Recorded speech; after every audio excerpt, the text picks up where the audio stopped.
يا أيها الذين آمنوا اتقوا الله حق تقاته ولا تموتن إلا وأنتم مسلمون. إن الحمد لله نحمده ونستعينه ونستغفره ونعوذ بالله من شرور أنفسنا ومن سيئات أعمالنا من يهده الله فلا مضل له ومن يضلل فلا هادي له وأشهد أن لا إله إلا الله وحده لا شريك له وأشهد أن محمدا عبده ورسوله. يا أيها الذين آمنوا اتقوا الله حق تقاته ولا تموتن إلا وأنتم مسلمون. يا أيها الناس اتقوا ربكم الذي خلقكم من نفس واحدة وخلق منها زوجها وبث منهما رجالا كثيرا ونساء واتقوا الله الذي تساءلون به والأرحام إن الله كان عليكم رقيبا. يا أيها الذين آمنوا اتقوا الله وقولوا قولا سديدا يصلح لكم أعمالكم ويغفر لكم ذنوبكم ومن يطع الله ورسوله فقد فاز فوزا عظيما. أما بعد فجد فنظرمية ونعمة فر الله سبحانه وتعالى فجد الصلوات والسلامة ورجوف ببيغامبر محمد عليه الصلاة والسلام بتجد فقيل نتيم تجد شوكة تيم فتجد بسم ثارة سلة شخوع نبتم سباس أوغستي تنداشم لازم متى مرتين نقدوت أنا شكالوئم هل نقدوت باسم باس فيقو هذا باس شاقو الإذر ما يملير نكتور انددبه متى سلات نقابته الله سبحانه وتعالى متى مرتين من بريتية تديت سأرفاتت هي من بريتية تبعير عميد هي من بريتية تبريرية سفرانيت لا هي من بريتية هاجت كتوئان تجيثها مرسيم تجيثها عبادته متى سلات الله سبحانه وتعالى يكعبك هدو بسم طارتتي كل فلاسين فرديتنا رفاتت اتلا اشت نيدت فان بين عميد نكديت فقامنا عليه الصلاة والسلام كبشكر أرميت سلسية آرتا هذا كذا أن حديث نتي متى مرتين نقاء عاس أديت يتر سكر سكديت نتسألنا الله سبحانه وتعالى إفعال ربرتتي فاستعينا حديث يتر كذا متى مرتين الدعاء يا مير والدعاء يا أبوه نديثا عرفاتت هنا حديث تيتر كذان شبرسويت الله أعطت سلة أجرون كديت الله سبحانه وتعالى توافق تجدها مكات تبيت تكالوا تبيت تارشم فكرشوهم تجدها كتمليرا متى سلة الله وكسبسيفيكو كديت بس امتحان دوت بركشتوت هذا متى برني بعدت بس امتحان دوت علوس الله سبحانه وتعالى سمته ورتي دوت دي سنوك قالوت يما تبلاش مسسالوت ياك ساكديته فأين دوت برغاديته بي تا الله سبحانه وتعالى تعذرويم أشتو سيشا مريتون تا الله سبحانه وتعالى تشبرسويم تجدها تميرت وباستعي بچوريك ساكديته أشت سبسب بكرش نقديت أشت بأميل شبان الله سبحانه وتعالى بكرش نقديت كازبريت آياتي نتسأل الله سبحانه وتعالى كبربي القرآن هذا كابل شبعض نتيم بيغامبرنا عليه الصلاة والسلام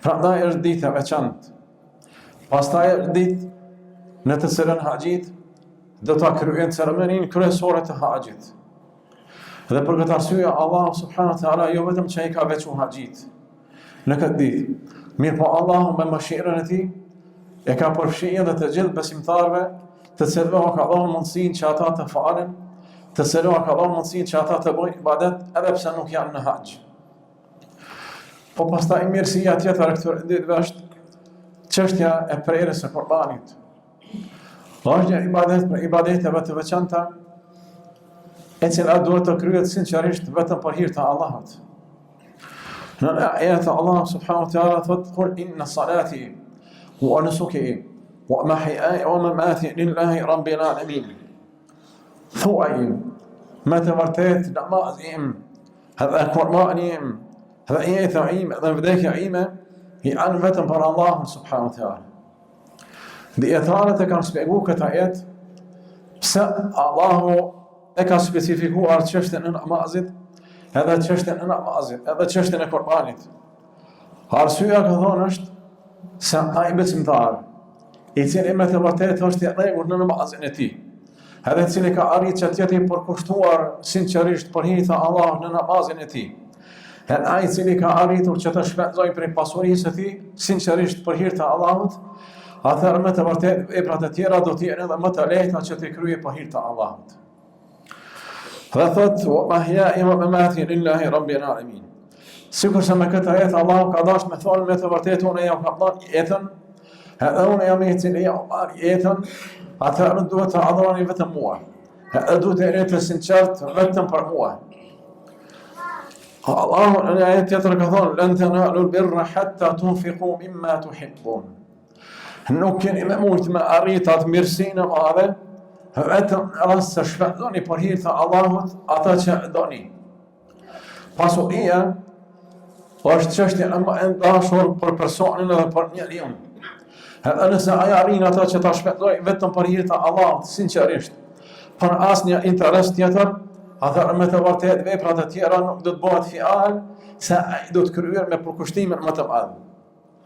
Kur po flasim për çështjen e Kur'anit, pra duhet të dim se ky është një adhurim specifik i cili i kushtohet vetëm Allahut subhanahu wa ta'ala, e pastaj nëpërmjet Kur'anit të arrim që të forcojmë lidhjet tona farafisnore, nëpërmjet Kur'anit të arrim që të bëjmë mirësinë ndaj atyre të cilët nuk kanë.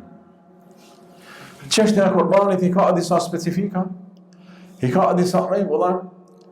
Pikë së pari duhet me ditë se për Kur'an duhet të sakrifikohet vetëm ajo kafsh e cila është e shëndosh, e cila nuk është e verbër, e cila nuk është e semur, e cila nuk e ka ndonjë këmbë të thyer, edhe e cila nuk është e dobët, domethënë dobët që nuk ka ndonjë vlerë, edhe nuk ka ndonjë çmim. Për këtë arsye besimtari nuk duhet me kursy. Edhe brenda mundësive të tij duhet të zgjidhë kafshën e cila është më e shmurshmja, sepse këtë vepër e bën vetëm për hir të Allahut.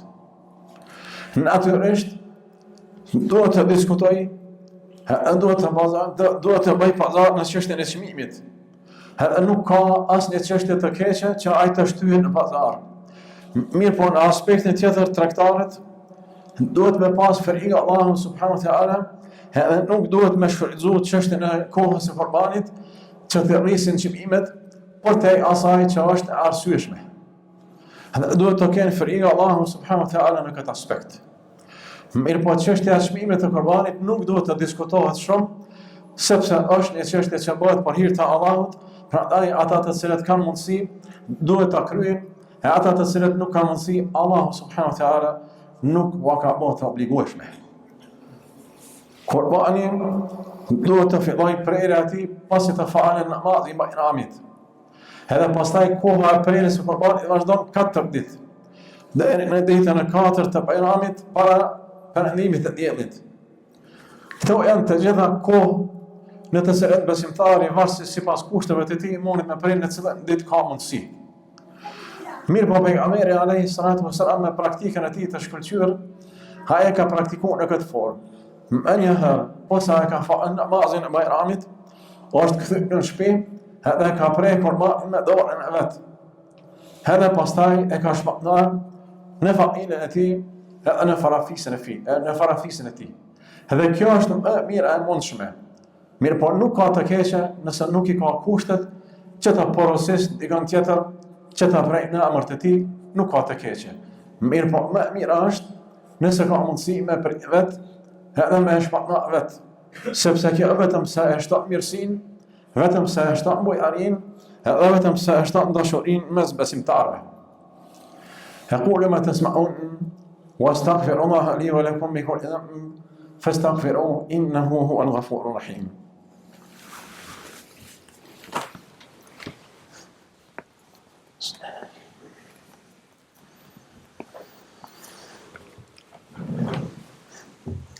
الحمد لله على إحسانه والشكر على توفيقه وامتنائه وأشهد أن لا إله إلا الله وأشهد أن محمدا عبده ورسوله.